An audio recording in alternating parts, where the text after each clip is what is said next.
সেই নেত্রী আজকে অসংখ্য লক্ষ কোটি মানুষকে কাঁদিয়ে চলে গেছেন। আগামীকাল তার জানাজা অনুষ্ঠিত হবে, দাফন হবে। জানাজার জন্য আমরা স্থায়ী কমিটি সিদ্ধান্ত নিয়েছি যে আগামীকাল দুপুর 2টায়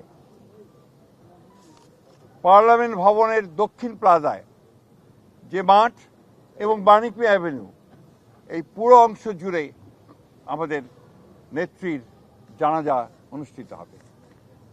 এই জানাজা পড়াবেন আমাদের জাতীয় মসজিদের খতিব অর্থাৎ বাইতুল মুকাররমের খতিব। আর এই জানাজায় যে সঞ্চালন করবেন পুরো বিষয়টাকে যিনি সঞ্চালন করবেন তিনি হচ্ছে আমাদের জাতীয় স্থায়ী কমিটির সদস্য জনাব নজরুল ইসলাম খান।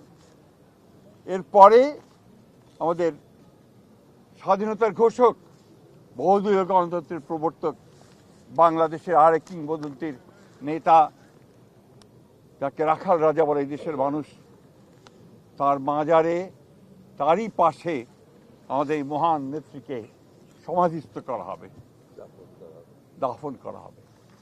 আমরা সবাই অত্যন্ত শৃঙ্খলার সঙ্গে এই জানাজায় অংশগ্রহণ করব এবং যে শৃঙ্খলার মধ্যে কথা বলা হবে আমি বাংলাদেশের সকল স্তরের মানুষের কাছে অনুরোধ জানাবো আপনারা সেই শৃঙ্খলা মেনে অত্যন্ত সুশৃঙ্খলভাবে জানাজা পড়বেন এবং তারপরে তাকে দাফনের অংশগ্রহণ করবে, যাদের দায়িত্ব তারাই অংশগ্রহণ করবেন।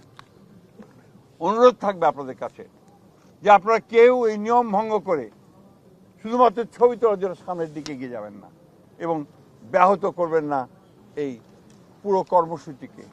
আপনাদের আমরা বিশ্বাস করি দেশনেত্রীর প্রতি আপনাদের যে সম্মান, যে শ্রদ্ধা, সেটাকে অটুট রাখার জন্য আপনারা সেই শৃঙ্খলা রক্ষা করবেন এবং সর্বাত্মকভাবে সহযোগিতা করবেন এই জানাজা দাফন কার্য সুচারুরূপে